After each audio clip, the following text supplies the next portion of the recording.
Tulsa isn't alone in this search, by the way. Tonight, Governor Ron DeSantis signed the Abandoned Cemeteries Act into law.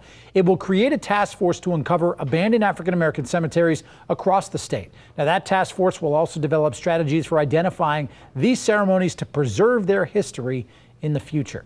Archaeologists are already uncovering graves from erased African-American cemeteries right here in our home of the Tampa Bay area. Archaeologists found one of those cemeteries on the FrankCrum property along Missouri Ave in Clearwater. And for the first time, we hear from the company's president. 10 Tampa Bay's Emerald Morrow shares how the business reacted to the discovery and how they hope to move forward. It was pretty hard to believe that remains could have still been here after all the construction for this property.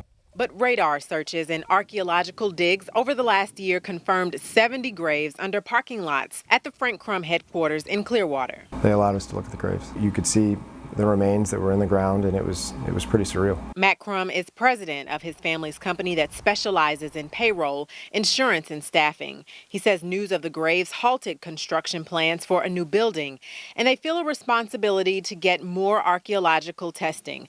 They want answers, not just for themselves, but also for the community. To me, it's the next logical step to find out, you know, what the perimeter of the old cemetery was, how many possible remains we're talking about. The St. Matthew's Baptist Church Cemetery was established in 1902 for African Americans during a time when there was segregation in life and death.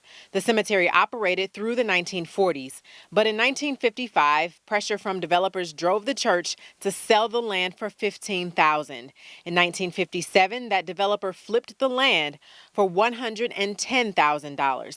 In today's world, that would be more than $1 million. It's been enlightening for us to understand more about the history of this, the city and this property and what was here before this building. Like relatives of Pastor Carlton Childs, he says the destroyed cemetery represents segregation's ugly past, a past the Crum family is confronting head on to bring healing to the present. I don't think we find it uncomfortable.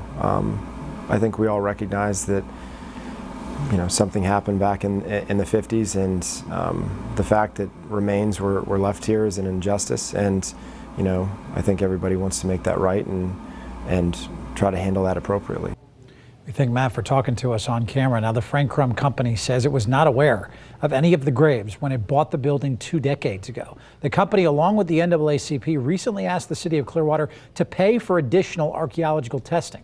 Hundreds of graves have been found across the Tampa Bay area so far as well. Here's a timeline of their discovery. The first was Zion Cemetery in 2019, where archaeologists found nearly 300 graves at Robles Park Village and 2 neighboring businesses. Crews found 145 more in a field at King High School. An unknown amount were also discovered at MacDill Air Force Base. They uncovered more than 50 at the old Curtis Fundamental School in Clearwater, and at least 70 more at FrankCrum. There are also reports of lost cemeteries in Odessa and the Tropicana Field. Most recently, archaeologists are researching the Italian Club Cemetery, which could hold more than 1,200 graves, as well as under I-175 in St. Pete. Now, Emerald Morrow has covered the discovery of every one of these cemeteries, and you can catch all of her incredible work right now at 10tampabay.com/erased.